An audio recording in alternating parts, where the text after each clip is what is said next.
Hi there, ladies and gentlemen. Welcome back to Press for Truth TV. Today is Monday, March the 4th, 2013. And over the last couple of weeks now, I have been coordinating with a number of Press for Truth correspondents, some individuals who are going to be doing some reporting on behalf of PFT. And right now, there are currently 8 individuals who are working on Press for Truth videos. And my plan in regards to officially launching PFT Global was to wait until I had a few videos sent to me from multiple PFT correspondents before launching this thing. However, in light of the fact that one individual has been so enthusiastic that he has already done the research, shot and edited and produced 3 Press for Truth videos, that today I decided I would officially launch PFT Global, and I would display all 3 of his videos on the homepage of pressfortruth.ca right now. And it is with great pleasure that I announce today officially our first PFT correspondent, the young, the talented Andrew Demeter. Now folks, this young man is setting the bar very high. He's a smart young man, well-researched, intelligent individual. He's good both in front of and behind the camera, so he's a great fit here at Press for Truth. And not to mention the fact that Andrew is just 15 years old. That's right, you heard me correctly. That's 15 years old. So all the while that this young man is currently enlisted in the state-run propaganda brainwashing mechanism that is the education system, he's still managing to find time to break free from that matrix to make Press for Truth videos. So today I would like to leave you with one of the 3 videos that he produced, which breaks down the mainstream media's ability to manipulate the minds of the masses and how that propaganda spin machine works. And folks, be sure to tune back in tomorrow, as I'll be having Andrew on as a guest. We'll have him on for a Skype interview so I can officially introduce him to you, the PFT audience. But for now, I'd like to leave you with one of his videos called Mainstream Media, the Mind Manipulation Medium. So without further ado, here is that video from the new PFT correspondent, the young, the talented Andrew Demeter. This president takes his responsibilities very seriously, and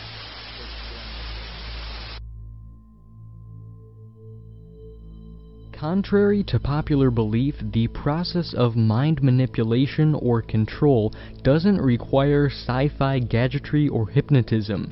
It is present right before our naked eyes and ears. Currently, the average American spends approximately 150 hours per month watching television, the most sophisticated medium of worldwide communication. But due to this inevitable saturation of content, viewers are increasingly susceptible to the mainstream media molding their opinions and attitudes, influencing what is acceptable versus what is not. Unfortunately, by surrendering themselves to such a level of obedience, viewers allow these various corporate watchdogs to penetrate what they think, but not how to think. Aside from the avenue of television, political agendas or motives are commonly and gradually introduced through music videos and movies to subconsciously acclimate or condition its premeditated opponents. Looking back as a child, my mother would continuously herald the idea that excessively watching TV would disease my brain. I found her claim quite laughable. Yet now, approaching her philosophy in a mentally awakened state, it is unquestionably true. For example, this national mind control apparatus that America constitutes as programming is simply that, systematic conditioning that portrays itself as an illusion of choice. Realistically, ownership over the mass media has declined from 50 corporations to 6 corporations in less than 20 years, forming an oligarchic, brainwashing conglomeration of totalitarianism. Likewise, hostages of the mainstream dinosaur media are presented with the limited viewpoints of 6 monolithic limited corporations: Time Warner, Viacom, Walt Disney, CBS, NBC, and Rupert Murdoch's News Corporation. But what compels these technocratic dictators to coerce public opinion? Revenue, for one, abandons the network's ideologies and morals through fear of jeopardizing their relationship with the corporations that own them, such as the pharmaceutical complex, dispensing billions per year on marketing ploys. By partaking in such bribery and puppetry, these corporate media outlets are mandated to manipulate public perception in their favor, frequently engineering trendy bandwagons. Then, once an individual is exposed to the media for a prolonged duration of time, they are then engulfed with passivity, tempting them to take refuge in the mental security of conformism, accepting the bandwagon as pertinent to their life, standardizing human thought through authoritarian control. When the mind becomes universalized in accord with the media's Kool-Aid brainwash, it transforms into a slippery slope, vulnerability to what the indoctrinating corporate firms want the viewer to accept, feel, or act upon, evoking predetermined emotive reactions. Common to conformism, cults frequently obstruct opposing views to their own via the control or suppression of information. This method of mind manipulation is constantly implemented, along with an arsenal of other tactics, to incrementally, subtly, and more often than not opportunistically obtain command over the mass culture's thought processes. But it's called the American dream, as George Carlin once said, "Oh, the bliss that ignorance stimulates." Certainly the press wouldn't dare covering the tyrannical police state, indefinite detention, genetically modified foods, and cancerous TSA body scanners. The mainstream media censors such oppression because the brain gets a short high from agreeing with opinions or refuting disagreeing opinions. Unequivocally, the media will advocate the popular stance versus the moral stance to retain their most valuable resource, you and me. The adverse effect of oligarchic subjectivity is the lack of accountability or truth. Reports transition into a mere left-right paradigm of infinite finger-pointing of who has allegedly done what.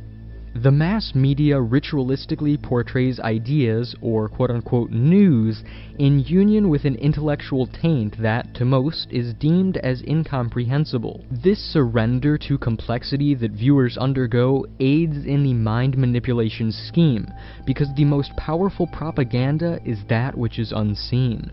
The media fabricates something for the masses to focus on and externalize energy towards, a concept, a movement, an idea, an illusion, something to love, something to hate. Then, the masses accept it as relevant to their lifestyle and subconsciously consent to the demise of their manipulation.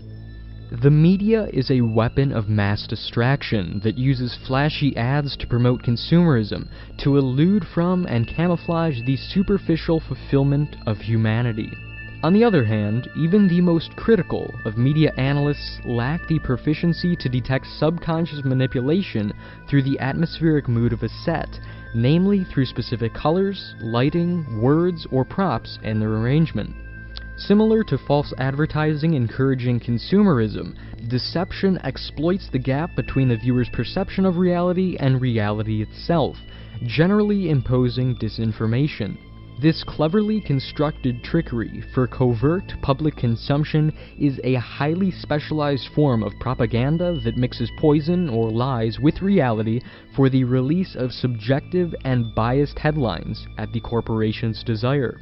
Founder of technology blog TechCrunch, Michael Arrington's aphorism concerning media corruption seamlessly coincides. Getting it right is expensive. Getting it first is cheap. Exemplified throughout the multitude of quote-unquote official Sandy Hook narratives. Other disinformation that the public mindlessly regards as true, as it's being articulated from a credible figure, consists of White House Press Secretary Jay Carney justifying drone striking as ethical, and Piers Morgan allowing Dr. Oz to inject him with the influenza virus while saying it doesn't induce flu-like symptoms. What happened less than a week later, Piers? Another technique of mental manipulation utilized by the mainstream media that is interlaced with deception is repetition. When a chant, slogan, or bit of information is tirelessly repeated, one's thought is turned off.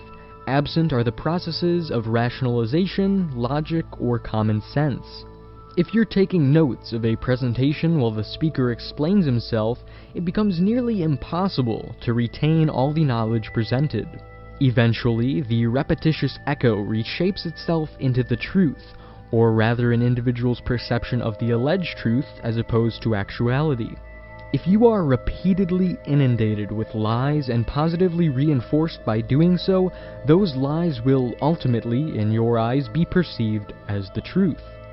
While there is a definitive contrast between fact and fiction, one's perception of the truth may be relative, accrediting source amnesia. Source amnesia encompasses the notion that the brain subconsciously stores the memories of headlines, slogans, and chants, whether the information they embody is legitimate or not. Knowing what the government is, but not knowing who taught you what it was, for instance.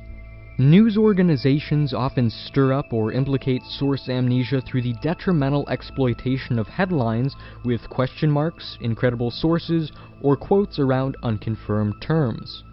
Ergo, the human brain recollects the information but disregards the source's credibility and its assisting, minute, and deceitful annotations. Testimonial propaganda is one of many mediums of persuasion where an authoritative or famous figure is attached to or endorses a product. In a darker light, however, if this character paints an idea, for example, as ludicrous, their slaves will comply with such beliefs. If this adversary idea, person, or group of people is associated with transfer propaganda to something that the masses will reject, a pack of vicious wolves will attack, isolating them from society. While this natural, emotional reaction occurs, the lower brain triggers the effects of shame, causing the analytical portion of the brain to shut down and conform, then initiating emotive, not logical, sequences and responses. The stereotypical conspiracy theorist is modeled and dismissed through this utilization of shameful rhetoric or mockery, inducing a lower hierarchical power and swaying the general public to automatically reject them as lunatics. If the mainstream media skews a story angled in the context of a particular agenda, you either obey or disobey, and be condemned as an unorthodox, chaos-seeking anarchist rebel. You have now been acquainted with the black and white choices of the media. The daily brainwash that we are confronted with, predominantly through the media, prohibits neutral stances. It's their beliefs or its opposite, ridiculous extreme. You're either pro-gun control or you're pro-violence. It's always been an us versus them mentality. No gray. All or nothing choices. The cycle of desensitization is another vulgar repercussion of perpetuated exposure to violence. One's fear subsides, and they have decreased sympathy for the injured, and an increased belief that violence is normal. Forbidden and extinct is compassion, war, terrorism, corruption. These atrocities are mongered by the media. The gun control agenda, a prime focal point. The mass media hypes and hypes, mongers and mongers, glorifies and glorifies the population with weeks upon weeks of endless coverage of diverse victims, shot, movie theaters, spas, schools, centers of worship, children, adults. It could happen to you, they say, triggering a deluge of gun sales, creating a more dangerous situation than before, not because of more guns, because of improper means of storage and knowledge of weapon operation. This movement, conjured by the media, epitomizes their potential of control and its link to America's materialistic obsession to deter the emotional marginalization of reality. In short, the cliché ignorance is bliss in relation to the propagandist media has derived an entire new meaning in my life. Never forget that while corporate interests subconsciously control you, their manipulation requires some degree of your consent. If you've been victimized by the media or other sources, purify yourself by watching alternative media online or reading books. If you know more about Hostess's discontinuation of Twinkies or Michelle Obama's vacation itinerary than genetically modified foods, the NDAA, or drone strikes, then you're a victim of the media's brainwash. But I leave you with this quote from George Orwell. In an age of deceit, speaking the truth is a revolutionary act. In liberty and vigilance, my friends, Andrew Demeter, on behalf of Press for Truth, signing out.